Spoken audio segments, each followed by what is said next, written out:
Those of you playing the Division will likely have noticed that a whole lot of things have changed since the last update. Yeah, okay, some of you just lost your characters, and I keep running into this awesome problem, but aside from that, there are also a bunch of new ways to get Phoenix credits.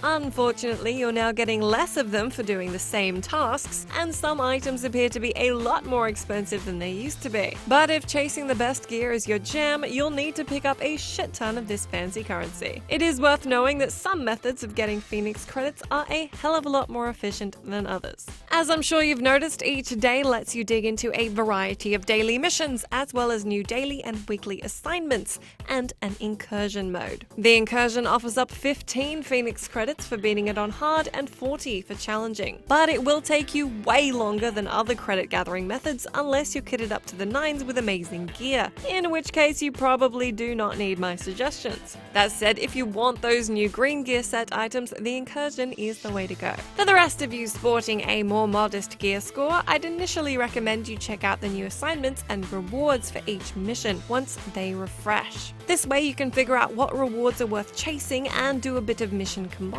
For example, if a combat assignment offered up 10 Phoenix credits for taking out a named enemy, you should take out one who appears in a daily hard mission, which probably takes you around 10 to 15 minutes and rewards you with an extra 10 Phoenix credits for your trouble. As for the weekly assignments, I'd recommend ignoring them for the most part, as they aren't great value for time investment, since it offers the same amount of Phoenix credits that you'll get for running one challenging mission through, which you can do at any time. Yeah, I imagine they'll change that. If you're into the idea of weeklies though, here's how you can go about it. You're more than likely going to end up fulfilling most of this so-called strategic assignment incidentally. For example, taking out 40 veteran, or as they call them purple dudes, is probably gonna happen anyway, as is completing 10 missions in a week, assuming you usually knock out the dailies. When you have a little extra time on your hands, I'd recommend cleaning up the rest of it to get your 30 Phoenix credits, and just keep any other objectives in the back of your mind, like deconstructing materials for some unknown reason, or whatever else it may be.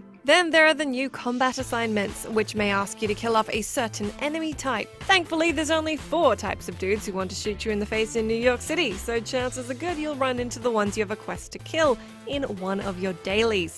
So this one should happen without you trying too hard. If not, you know the map pretty well now, so you can hunt down cleaners, rioters, or whatever to your heart's content pretty easily, since you quite literally know where they live.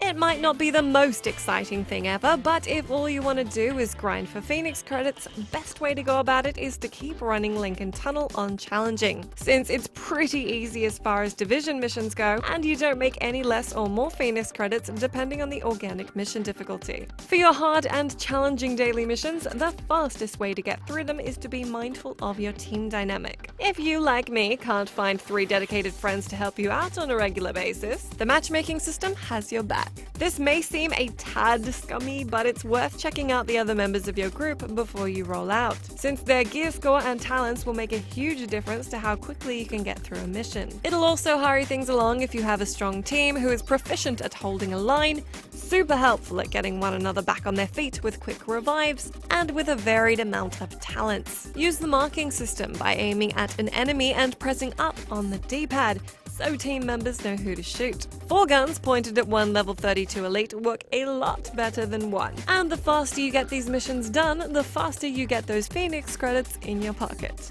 There's a reason the game strongly recommends you go into a challenge mission with a full team, and chances are you know the mission map so well now that you can be an asshole and spawn camp the AI. Yep, spawn camping is finally a thing working in your favor. Or just Lone Ranger the missions and play solo while enjoying the far fewer enemies if that works best for you. Finally, it's not my personal favorite way to farm Phoenix credits, but if you're a fan of bounty hunting, named enemies will always drop 1 to 3 Phoenix credits as well as high-end items. This method works best with a strong group in the Dark Zone, since the landmarks will almost always be home to named enemies, and you can take out a lot quite quickly. That said, if you don't have the best gear or a reliable squad, you may find this method isn't worth the trouble, because of all the dying you're doing. So if you've been groaning at the inflation of prices in post-apocalyptic Manhattan like I have, hopefully these mostly common sense suggestions will help you out a little. Happy Phoenix credit hunting!